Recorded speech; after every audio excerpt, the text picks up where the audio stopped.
Selon les prévisionnistes, l'hiver 2017 en Europe sera le plus froid depuis les 100 dernières années. Des masses d'air arctique arriveront dans quelques mois déjà et le soleil ne se pointera à l'horizon que très rarement.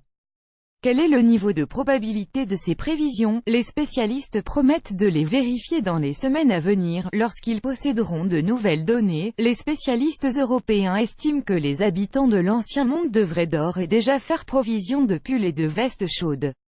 Le météorologue allemand Dominique Young a déclaré que la saison hivernale 2017 promet d'être anormalement froide. Le spécialiste dit qu'il grelotte rien qu'en regardant les cartes et les modèles établis par le Service météorologique national. Selon lui, les températures les plus basses seront enregistrées durant les mois de janvier et de février. Il ne faut pas s'attendre à un dégel de printemps, même en mars, les Européens devront attendre le mois d'avril pour pouvoir se réchauffer sous les rayons du soleil. Le météorologue Joe Bastardi, du service météorologique AccuWeather, partage l'avis de son collègue.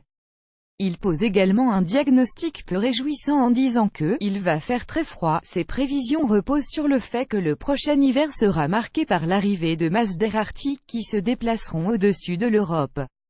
La diminution de l'activité solaire durant cette période accentuera la chute des températures qui seront encore plus basses.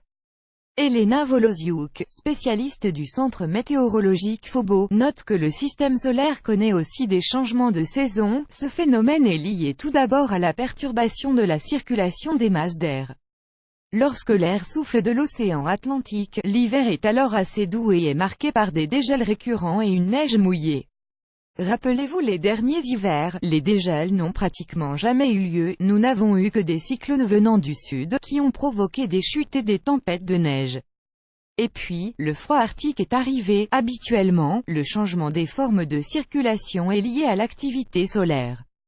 Aujourd'hui, nous sommes confrontés à une période de diminution locale de la température, mais il est prématuré de parler de refroidissement global et de « période glaciaire ». source2.topastus.net/